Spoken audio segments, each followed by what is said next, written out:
Hola mis hermanos, ¿cómo están? Nuevamente por aquí con ustedes, Sibelice Corsino. Estamos aquí con un nuevo capítulo, otra vez con la Biblia en la mano para hablar del libro de Génesis, la historia de este maravilloso libro. Esperando que ustedes estén bien, que Dios les bendiga y que podamos edificarnos con este hermoso capítulo que vamos a hablar en este día. Hoy vamos a hablar de Agar e Ismael, del capítulo 16. Pero primero vamos a hacer un breve repaso, como siempre, del capítulo 15. Recordemos que Dios le había prometido un hijo a Abraham. Ya está en la segunda vez que le habla de ese hijo, pero Abraham quería como una prueba, porque él decía, bueno, sí, ok, me lo vas a dar, pero todavía no lo veo y cada vez van pasando más años. Él aquí, recordemos, tenía unos 76 años, más o menos. Entonces, él estaba como un poco desesperado. Quería por lo menos como una prueba de ver que sí iba a tener ese hijo. Y más sabiendo que Sara ya era una mujer anciana, igual que él. Pues lo que podemos ver aquí es que el Señor le manda a buscar esos animales. Y después que le manda a buscar esos animales, que él lo pone pareja a pareja, lo ordena muy bien. ¿Por qué? Porque era un holocausto para Dios. Entonces vemos que él ya cae en un sopor, en un cansancio y se queda dormido. Entonces ahí el Señor le habla en visión.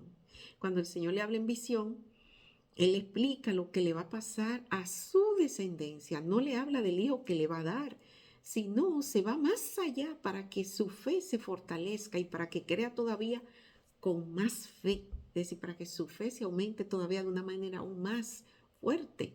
Le dice, mira, te voy a contar lo que le va a pasar a la descendencia de tu hijo, a tu descendencia. Pero le explica bien que en la cuarta generación, que primero iban a caer en esclavitud en un pueblo donde iban a llegar. ¿Quién es su descendencia? Pero después le dice que en la cuarta generación ellos van a volver a esas tierras que él le había prometido y ellos son los que van a heredar esas tierras. Eso es lo que el Señor le dice. Y después le dice en el 17, y sucedió que puesto el sol y ya oscurecido, se veía un horno humeando y una antorcha de fuego que pasaba por entre los animales divididos. Es decir, el Señor estaba haciendo nueva vez un pacto con Abraham.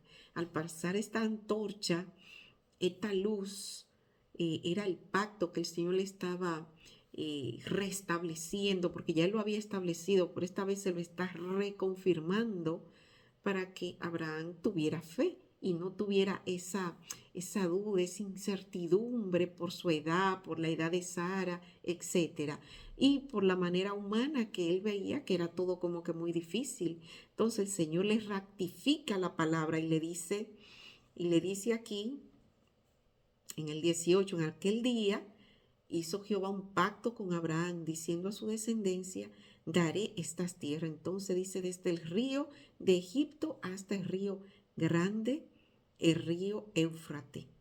Entonces dice, y la tierra de los ceneos y de los cenineos, de los ceneseos, de los camoneos, los geteos, los fereteos, los refaitas, los amorreos, cananeos, los jergueseos, y dice, y la tierra de los jebuseos. Entonces el Señor viene y se lo ratifica nueva vez a Abraham para que él crea, para que él crea, para que él no dude.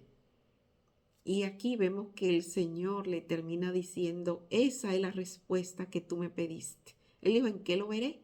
Bueno, pues el Señor le dio aquí esta profecía de algo que no ha pasado, que no había pasado, pero que iba a pasar y que él lo tenía que creer por fe. Y sabemos que él lo creyó, porque por algo se llama Abraham el padre de la fe. Entonces, hablando de este pequeño repaso que hemos hecho del capítulo 15, bueno, pues vamos inmediatamente entrando en el capítulo 16. Dice, Agar e Ismael. Dice, Sarai, mujer de Abraham, no le daba hijo y ella tenía una sierva egipcia que se llamaba Agar. Entonces aquí debemos de entender que ya han pasado 10 años, de 10 a 11 años, ya han pasado aquí. Entonces, no salí embarazada. Al ver que no tenían ese hijo tan esperado que Dios le había prometido, pues ellos decidieron ayudar un poco a Dios. Pues ellos dijeron, bueno, quizá es que Dios no lo puede hacer.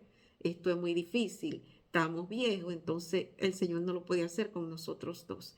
Y fue lo que ellos llegaron a pensar. Pero eso es una señal obvia que aunque Abraham tenía fe en el Señor, no tenía conocimiento de su grandeza y de su poder. Entonces dice en el versículo 2, y dijo entonces Sarai a Abraham, ya ve que Jehová me ha hecho estéril, te ruego pues que te llegue a mi sierva, quizás tendrá hijo de ellas. Y atendió Abraham el ruego de Sarai. Aquí vemos que por segunda vez eh, el hombre le llega la desgracia por vía de la mujer.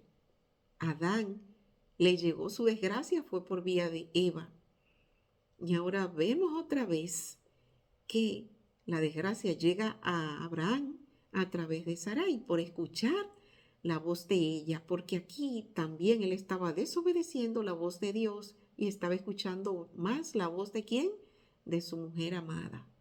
Y aquí vuelve a caer en la misma desgracia que cayó Abraham, porque aquí quedan consecuencias. Abraham dejó consecuencias a través de sus dos linajes, de sus dos hijos. Cada hijo, uno le salió bueno con el lado bueno y obediente que ellos tenían hacia Dios y el otro con el lado rebelde que ellos tenían. Entonces, eso ha sido llevado a través del tiempo, a través de toda la raza humana que somos nosotros. Entonces aquí vemos que con Abraham pasa algo muy parecido y es que por él escuchar la voz de Sara, bueno, pues también las consecuencias con esos dos hijos no se hace esperar también. Hay dos linajes, está el linaje de Agar, que es Ismael, y está el linaje de Sara, que es Isaac.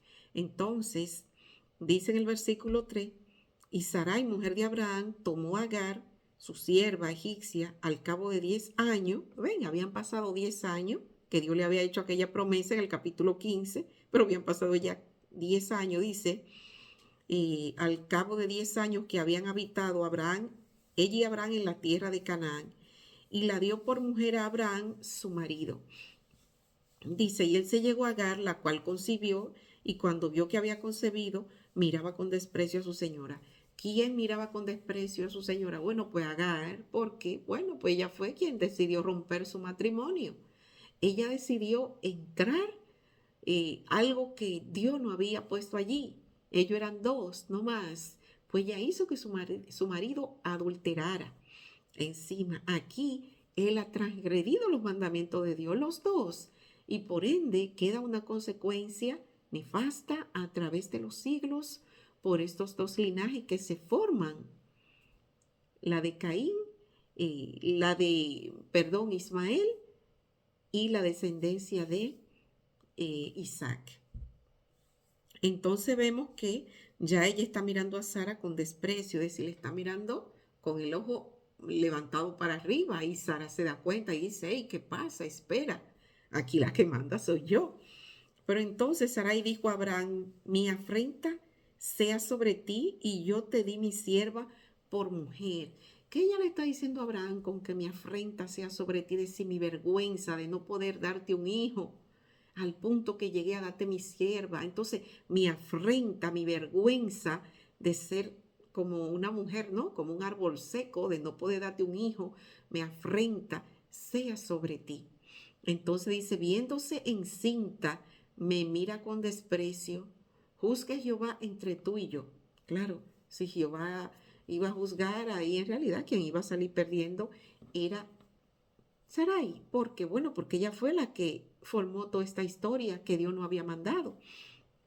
Entonces respondió Abraham a Sarai, he aquí tu sierva está en tus manos, haz con ella lo que bien te parezca. Y como Sarai la afligía, ella huyó de su presencia. Entonces aquí vemos que pasa algo muy, muy injusto, vamos a decirlo así. Lo primero es que Agar no sabía bien la historia, no conocía nada, ella simplemente era una sierva y se limitaba a cumplir con lo que le pedían. Sara le pidió, acuéstate con mi marido, Sarai, acuéstate con mi marido, ya se acostó, quedó embarazada. Bueno, pues ya sabía que estaba embarazada del rey, del jefe, ¿no? ¿Verdad? Entonces ella miraba, se dio cuenta que era que esta mujer no podía dar a luz, su ama. Ella joven al fin y de manera ignorante. Bueno, pues quizá la miraba un poco, pero quizá Sara lo hacía porque se sentía avergonzada delante de ella, es decir, su dignidad de mujer la hacía desesperarse, y al ver a esta chica que estaba embarazada de este hijo que ella tanto anhelaba, bueno, pues empezó a oprimirla y a oprimirla, al ella oprimirla, bueno, pues la muchacha la miraba mal. Entonces decidió huir porque vio que Sara la estaba afligiendo mucho, pero en realidad esta chica, si miramos bien la historia de una manera justa, ella no pidió nada de esto, ni para su amo ni para ella misma, sino que ellos fueron los que decidieron hacer esta obra sin que Dios dijera nada, ni que ellos le pidieran una pregunta, una opinión al Señor. Entonces aquí estaban recibiendo una consecuencia de sus actos. Y dice entonces que ella salió y se fue fuera de la presencia de su ama. Y dice que la halló el ángel de Jehová junto a la fuente de agua en el desierto, junto a la fuente que está en el camino de Shur. Y le dijo: Agar, sierva de Sarai, ¿de dónde vienes tú y a dónde vas? Y ella respondió: Huyo de delante de Sarai, mi señora.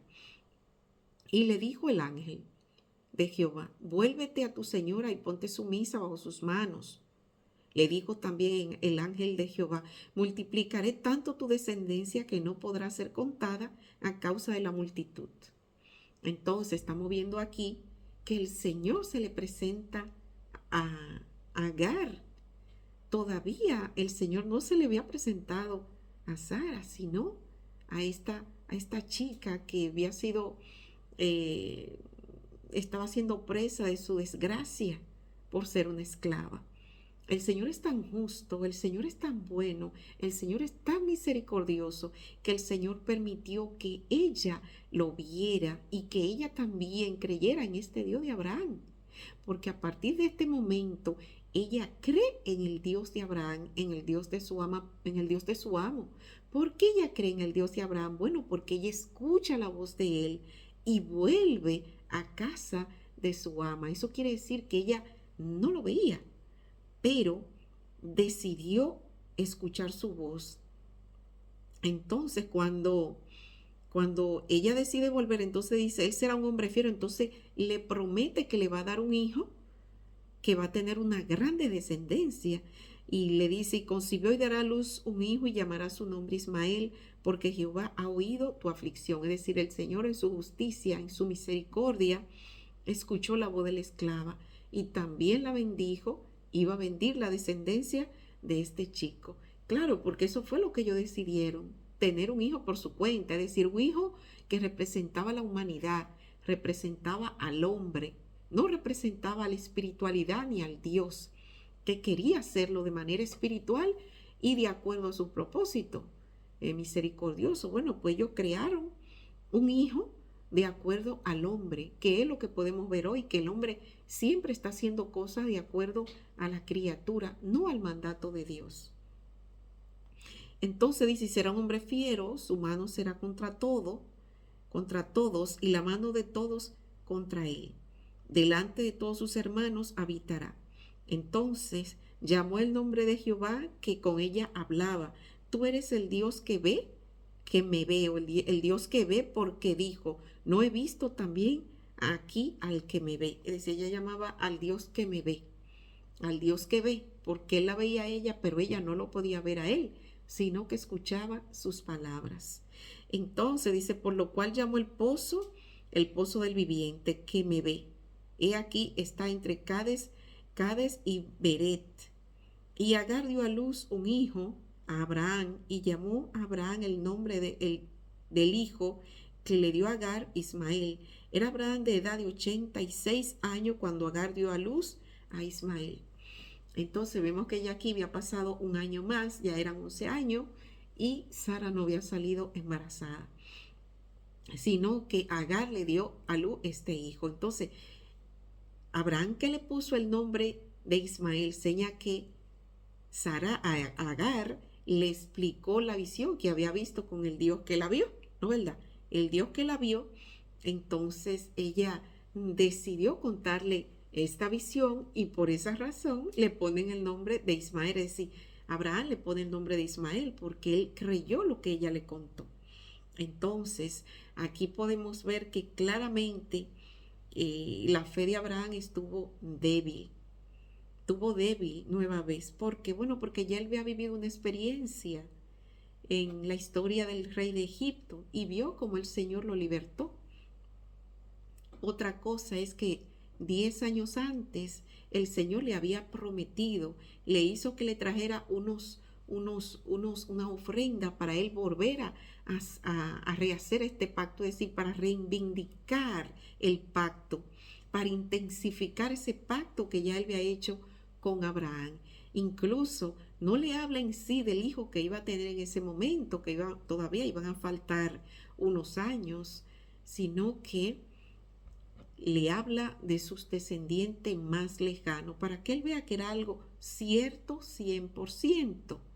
Entonces vemos que Abraham decidió creerle más a su mujer que al mismo Dios. Entonces vemos aquí que empieza la decadencia de alguna manera espiritual de Abraham, es decir, llegó en ese momento esa decadencia y hasta de la misma Sara, y lo podemos ver de esa manera, aunque después en el capítulo 17 vamos a ver cómo el Señor le explica y le exige a Abraham que sea perfecto delante de él. ¿Por qué?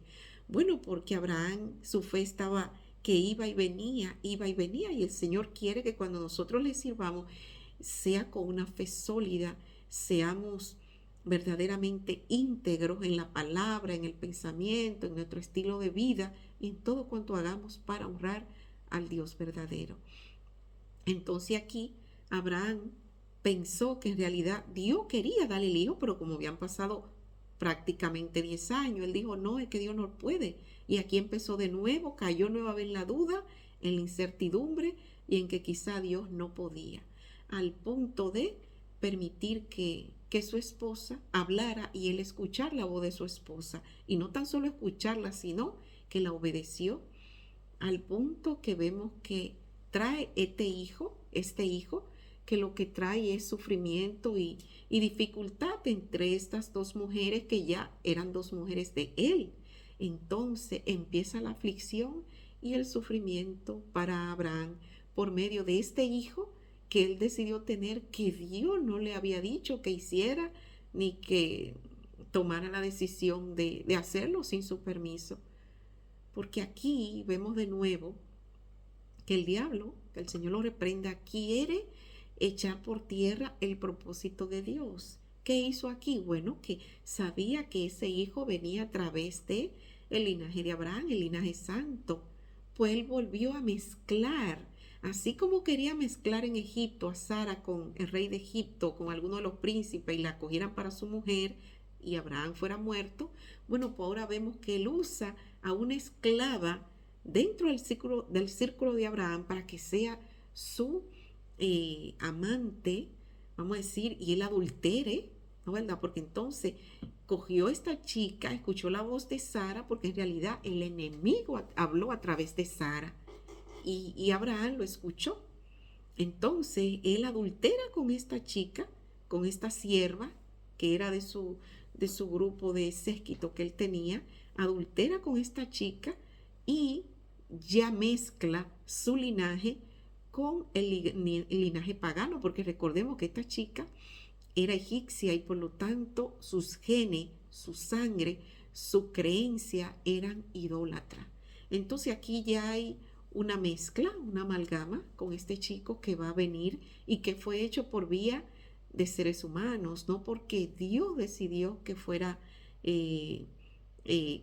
engendrado este joven, este niño que iba a nacer, que era ahora hijo de Abraham. Recordemos que la idea del enemigo era siempre echar por tierra los planes de Dios. ¿Para qué? Para que no hubiese llegado nunca ese libertador que llegó y nos libertó de la desgracia del pecado. Él sabía que donde él metió a Adán y a Eva, él sabía que todos sus descendientes iban a nacer y estaban naciendo porque él había visto ya la desgracia del diluvio, él había visto cómo de nuevo el hijo de Noé pecó contra su padre, y ahora él quería seguir con este poquito grupito que había quedado del linaje santo, también quería pervertirlo. Y vemos cómo trató de hacerlo en Egipto, ahora lo hace a través de una esclava de los egipcios, de Noé, perdón, de Abraham, y vemos cómo crea esta criatura que es de la carne, no es del espíritu, porque la criatura que Dios iba a ser, que iba a engendrar Sara y Abraham, iban a ser una criatura espiritual. Porque, bueno, porque ellos con su propia fuerza no iban a poder, su virilidad ya estaba muerta prácticamente a la edad que ellos tenían. Este hijo que iban a nacer, que era Isaac, iba a ser por medio de la gracia de Dios, del poder de Dios, y por eso iba a ser un hijo espiritual, iba a ser la simiente del linaje santo, por el cual y a través de quien Dios, a través de esa descendencia y de su descendencia, iba a cumplir sus propósitos en esta tierra, por el cual iba a llegar el Señor Jesucristo. Entonces, lo que nos queda es que pensar y decirle que Dios nos ayude a que no dudemos en ningún momento, porque cada vez que dudamos hay una desgracia que se avecina a nuestras vidas. ¿Por qué? Porque cuando cometemos algún acto con el cual no hemos consultado a Dios, bueno, pues vienen las consecuencias nefastas y a veces duran por siempre. Entonces estamos viendo aquí que ya esto es una situación que iba a quedar en la vida de Abraham y de Sara, y que Agar de alguna manera iba a estar ligado a Abraham por siempre a través de este hijo, el cual fue idea de Sara. Por eso vamos a coger esta historia con mucho cuidado, mis hermanos, vamos a analizarla y vamos a aprender a confiar, vamos a aprender a esperar y vamos a aprender a fortalecer nuestra fe, porque por algo dejó el Señor todas estas historias en la Biblia, para que nosotros veamos y temamos, veamos y aprendamos a tener prudencia, y sepamos y aprendamos a esperar en la paciencia y en la humildad y en el amor de Cristo y en la fe, sabiendo que Él va a hacer lo que Él ha prometido hacer con cada uno de nosotros de acuerdo a su santa y divina voluntad. Mis hermanos, estamos en tiempo peligroso. El Señor nos manda a que vivamos en comunión con Él a través de las Escrituras, de comer su cuerpo, la cual es su palabra, y de beber su sangre, la cual es a través de la oración, la cual nos limpia. Podemos estar en estrés, en tristeza, y cuando oramos sentimos que todo nuestro cuerpo es limpiado y se va la carga del pecado, se van las cargas de las dudas. Por eso la oración representa la limpieza a través de la sangre de Cristo de nuestra alma. Cuando oramos y pedimos perdón y traemos nuestros pecados, nuestras dudas, nuestra incertidumbre a los pies de Cristo, sentimos la paz de Dios en nuestra vida. Por eso tanto el cuerpo de Cristo como el vino representan la oración y el estudio de la palabra de Dios. Y tenemos que vivir en eso, mis hermanos, orando y leyendo y conociendo cada vez más cuáles son la voluntad de Dios Todopoderoso. ¿Por qué? Porque estamos viviendo en tiempos peligrosos, y solamente así vamos a poder saber y entender y discernir, lleno del Espíritu Santo a través de la oración y del estudio de la palabra. Vamos a estar llenos del poder del Espíritu Santo y vamos a poder discernir la maldad del enemigo en nuestras vidas. Mis hermanos, estamos en tiempos peligrosos. Vamos a atarnos, vamos a aferrarnos cada día más a Dios. Vamos a pedirle a Dios que nos bendiga, que nos ayude y que nos fortalezca, y que nuestra fe sea cada vez más fuerte y más evidente en Cristo Jesús. Que la paz de Dios sea con cada uno de ustedes y que el Señor le bendiga. Hasta una próxima, mis hermanos. Bendiciones.